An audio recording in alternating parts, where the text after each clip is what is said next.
As you kind of mentioned, very dangerous and risky to dive that Eclipse Luna. The other thing is OG are really good at chasing. Between the Remnants, the Sprint, and the Surge, if you overextend, you're going to want to trouble. Get stunned up after the Fire Remnant, but Honest not in any danger at all. The Dream Ember game, aside from the lane not being the easiest, tough to actually pin him down. MVP though, they will continue their siege and their pressure. We see the full rotation. Ana coming into the trees, the pings come out. This is really what MVP's draft as best is like push as a group. You can't really initiate onto the Jug because you've got Blade Fury, you've got the Sniper who just sits far enough back where you can't go on him, and a bit of damage from the bench, Aura, as well as Febby, just to make sure anyone who does go initiate on can be healed up and shielded up. But ultimately, OG can get more out of the map. If you kind of group up, pushes forward, you don't even get the tower. OG have Jarek's at bottom getting levels and farm, they've got Luna at top, so they're just getting more across the board. It really feels like MVP are going to have to transition this Weave into like a true carry because of how much they're kind of investing in. He is the top net worth hero as far as their 3 cores go. Yeah, now the scary part here is we will see a skirmish in the jungle. So that thought Omni Slash onto Jarek's Velo, tracking him down with the help of Zubu. Good pick off there for MVP. I'm just looking at S4 though, guys, and he has a mech already picked up. So if you try to 5-man again, you're doing it into a level 3 vacuum and Eclipse, the Ember Spirit AoE, you are going to get blown up. Yeah, OG's teamfight, definitely the more potent of the two, and perhaps that's where we see MVP play more of the split push game. They can't split push with Sniper because he gets caught, but Weaver is kind of playing that split pushing carry role. This is almost like a Bulldog-esque style play coming out from the off lane. We'll see Ana get fairly low here at mid. And that Flame Guard,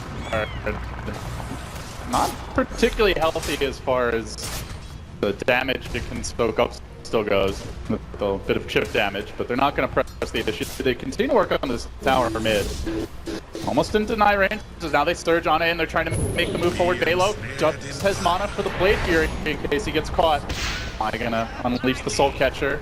But the counter initiation comes in the form of some shrapnel, laying it down and assassinate on Ana. Not nearly enough to finish him off, especially with the mech, but it does secure the tower for 4F.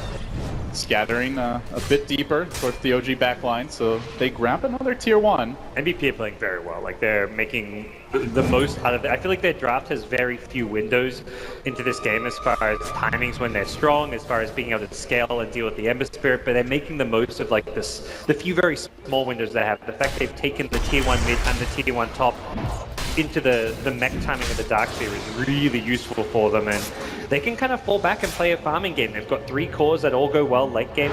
Jug, Weaver, and Sniper. They've kind of got the carry advantage longer this goes. OG, it's a single core Luna and I guess Ember Spirit, depending how they want to play the Ember. Often you'll see the Ember go more of that fighting style with the Darkseer. If anything, they're going to look at this game and be like, Ana really needs to play that carry style Ember, get big and get a lot of items, but his net worth is just 3.4k. He has not had an easy time in the mid lane. Yeah, still looking for the upgraded boots or even progression towards it at 12 minutes into the game. And along with that, DOTA going for the Dragonlance. So we're not seeing a Dominator rush, we're not seeing any sort of greedier play, just combat-oriented builds, even the mech on the Darkseer. And OG, they want to make the most of it. They're going to smoke around. It is nighttime. Well, MVP scout this out. They seem to be aware the ping's coming out. Febby even dragging creeps into that woods. There's Luna Illusions to scout him out. Look for the initiation. Who's going to get the jump? Ana actually getting revealed here, though I don't know if they saw him. The smoke was broken.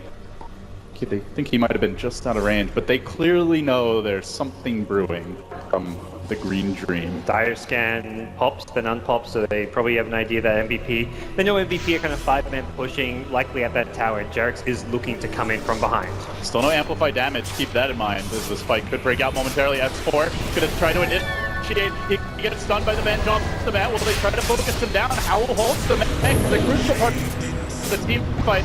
Already they put the Omni Slash, now the back goes the other way. Velo being forced back. Birds they controlled, while meanwhile Q on the trees has been isolated. Sniper brought down, the Eclipse raining from above. The Lucid being too much. Velo will be the third, making the 4th down.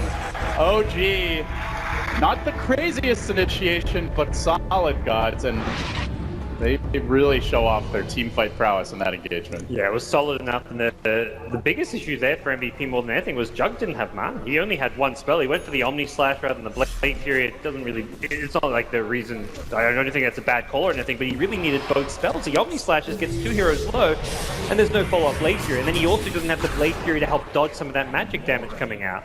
Yeah, we'll have another